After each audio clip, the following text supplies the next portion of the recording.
ini namanya sudah berpuluh-puluh tahun, namanya benteng ini tidak kelihatan, banyak rumput-rumput, banyak apa ini seperti ini itu, tidak kelihatan. Dan ini banyak pepohonan. Ini ditumpangkan semua hampir 32 truk dibawa ke Kabinglar, ke Kodam itu. Insya Allah kurang lebih tahun 2017 itu.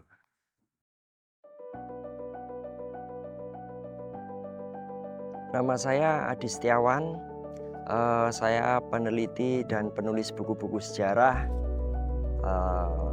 periset juga, dan sebagai kontributor di National Geographic Indonesia.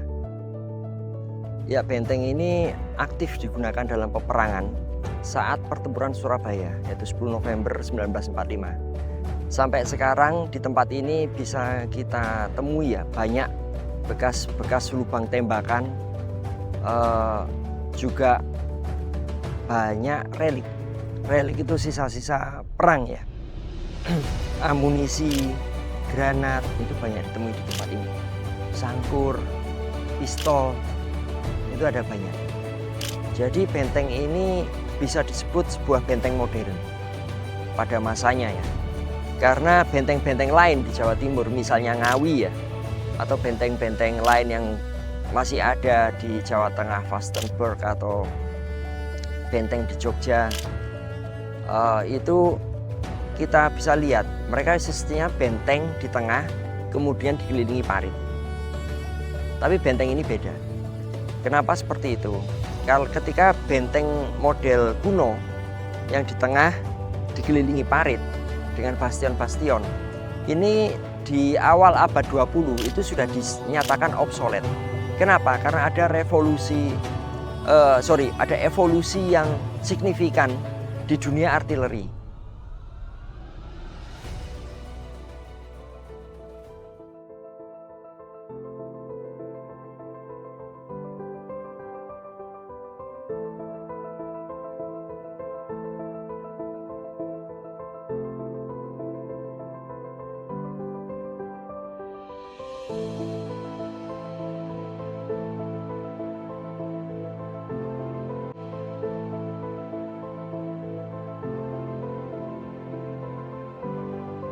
Ya ini mungkin ya ini letak dari ke birokrasi atau apa ya yang membuat itu bulat dari yang lalu-lalu.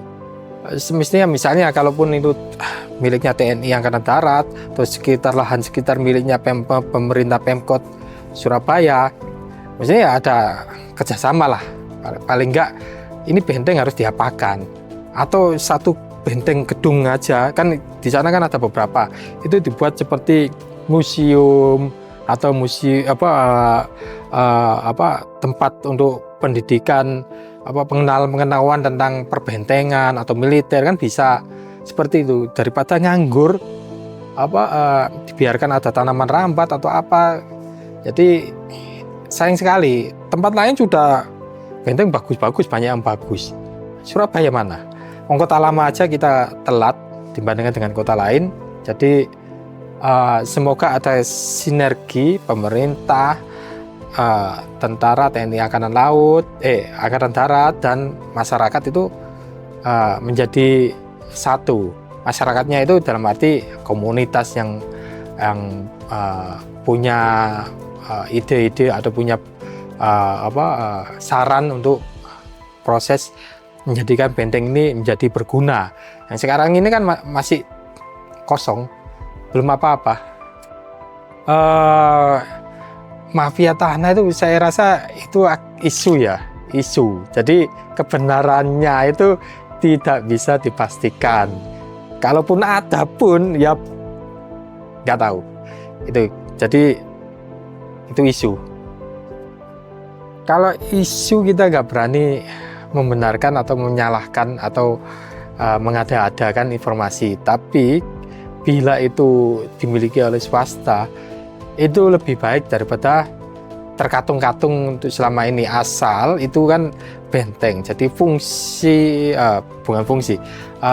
bentengnya harus tetap jadi seperti benteng Ngawi itu bisa menjadi bagus karena dikembalikan menjadi bentuk bentengnya. Jadi kita berharap benteng Gedung Cowek itu bentuknya masih tetap dijaga, walaupun nanti di dalamnya ada semacam museum atau semacam kayak kafe atau pembelajaran untuk sekolah, kampus, itu terserah yang mengelolanya. Hingga sekarang benteng itu masih asetnya Departemen Pertahanan ya, jadi milik Kodam, di bawah Kodam. Oleh karena itu ketika kita ke sana, sesungguhnya itu ada satu peraturan yang siapapun harus izin atau setidaknya mereka bayar, dan mereka bayar di sana itu yang menjaga ya Paldam ya. Jadi masih milik dan asetnya militer gitu. Ada memang kabar, bukan kabar, saya tahu sendiri bahwa itu akan dikelola oleh swasta.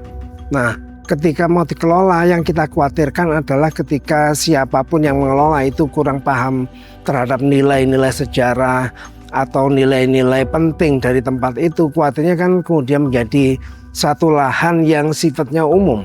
Apalagi kalau kemudian menjadi lahan yang bersifat swasta, jadi satu hiburan pantai begitu. Ini yang cenderung kemudian sangat potensial untuk menghilangkan nilai-nilai yang sebenarnya ada. Jadi swasta saya kira hingga sekarang masih belum melakukan itu, memiliki itu, tapi kabar waktu itu mau diswastakan atau dikelola, digunakan sebagai tempat wisata, kuliner gitu memang ada, tapi hingga sekarang masih belum terjadi itu. Sangat mustahil kemudian tahu-tahu itu dikelola oleh pihak swasta tanpa ada proses yang jelas. Dan ini sangat kelihatan sekali.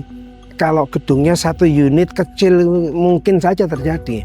Tapi ini kan unitnya besar, jadi lahannya itu seluas sekitar 7 hektaran. Jadi dapat beberapa gugusan fisik benteng itu ya. Jadi kalau kemudian ini sampai ke tangan swasta, atau kemudian mereka diam-diam, pasti akan kelihatan.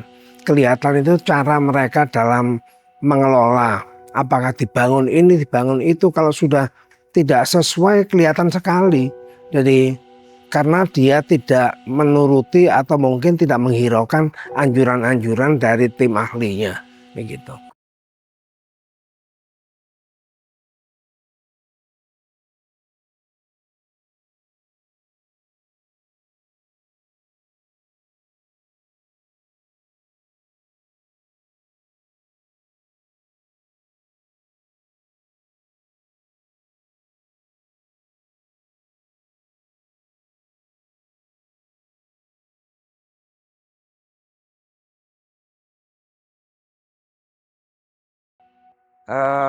Yang perlu untuk kita lestarikan, orang-orang ini yang gugur di tempat ini, Mbak, Mas, mereka tahu resikonya ketika mereka bertahan di sini, mati, dan mereka siap, mereka memberikan yang terbaik yang mereka punya.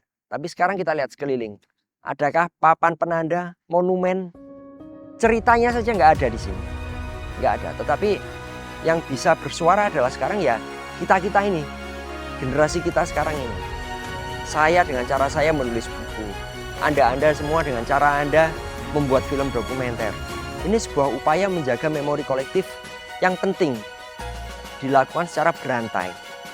Sampai akhirnya nanti benar-benar ada kegiatan mungkin kajian arkeologis atau membuat benteng ini benar-benar sama kayak Singapura. Di seluruh Surabaya atau sebutlah Indonesia ya, perang terbesar selama masa kemerdekaan 45-49 itu adalah Surabaya. Dan di seluruh Surabaya yang masih menyimpan bekas perang, lubang-lubang tembakan dan sebagainya, itu hanya tempat ini. Itu yang membuat tempat ini istimewa dan benar-benar harus dijaga ya. Kita harus perlu preserve tempat ini.